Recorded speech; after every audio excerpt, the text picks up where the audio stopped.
Hello everyone and welcome back to Rex Bricks. Today we'll be taking a look at the LEGO Star Wars 8018 Armored Assault Tank, or AAT. This LEGO set comes with 407 pieces, has 7 minifigs, and retailed in the US for $50. And now, let's get into the minifigures you get in this set. The first minifigure we'll be looking at is Yoda. Yoda knocked the park out in 2008 with his exclusive head mold, and he had a pretty simple torso print.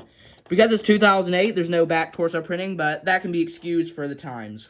The next minifigure we have is this Phase 1 Clone Trooper. This Phase 1 Clone Trooper is the Clone Trooper we saw in several other sets from this era, so nothing special.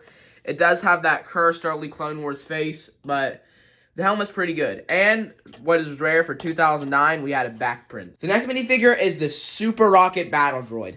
And what makes this minifigure special is its new mold for the rocket arm.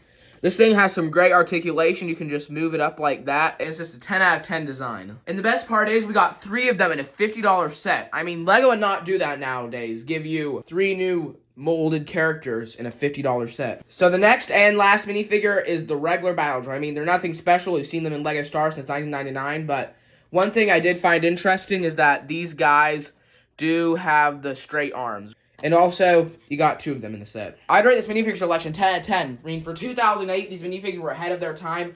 Plus, you got 7 of them in a $50 set. That is just crazy. Like, LEGO would never do that nowadays. Now, let's talk about the play features you get in this AAT. The first and worst play feature, I'd say, is this shooting mechanism right here.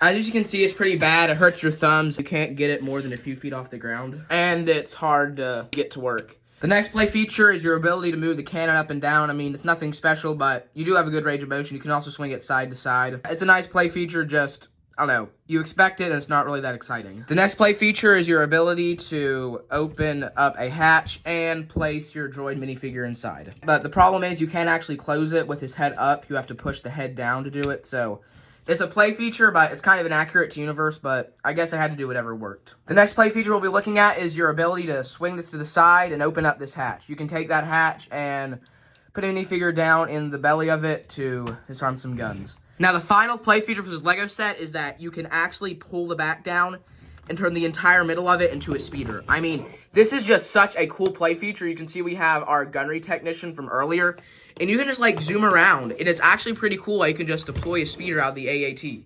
I don't think this is an actual function in universe, but it is just the coolest thing ever. As for the play features on this AAT, I would rate it a solid 7 out of 10. The only reason I take off 3 points is because this flip fire missile play feature literally fires out part of the ship, and it doesn't work well. So that's the only downside to this AAT, and other than that, it is the perfect combo for a kid playing with his LEGO. Now let's talk about the build of this AAT. So let's start off with this build's problem. First of all, this area right here, you can easily take off. I mean, there's no connection other than those 4 round Cylinderberg studs, and yeah, I was literally taking this off my shelf to review, and this fell off. So it's not the strongest thing in the world.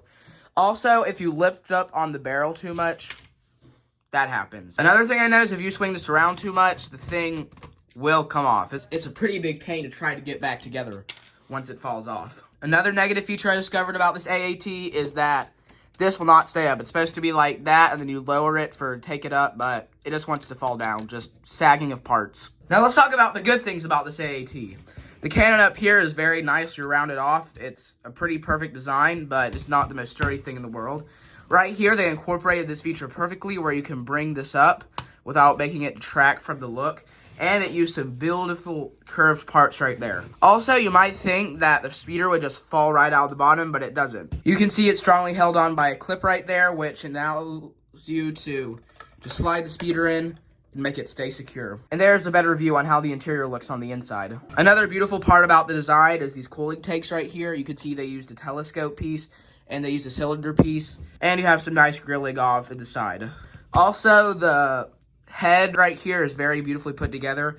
It has a splot back there, which is kind of negative, but that's understandable since you got to put that up. And it's got some nice greebling on the side. That's what the bottom sides look for all you people who are curious. As for the build on this AAT, I'd say it's probably an 8 out of 10 because it looks accurate. It's a beautiful AAT, but the only flaws are some weaknesses we have right here. But other than stability issues, it's a 10 out of 10 build for 2008, I'd say. The question this review should have answered for you, should I buy this LEGO set? And to that, I would say no. With a modern market price of $250, I'd say it's hardly worth the money, thanks to the bad stability, and just the lack of exclusive minifigs. I mean, you can get all these minifigs in cheaper sets. But if you go back in time to 2009 and find it used for a good price on eBay for $50, I would say yes. This is just worth every penny of that $50.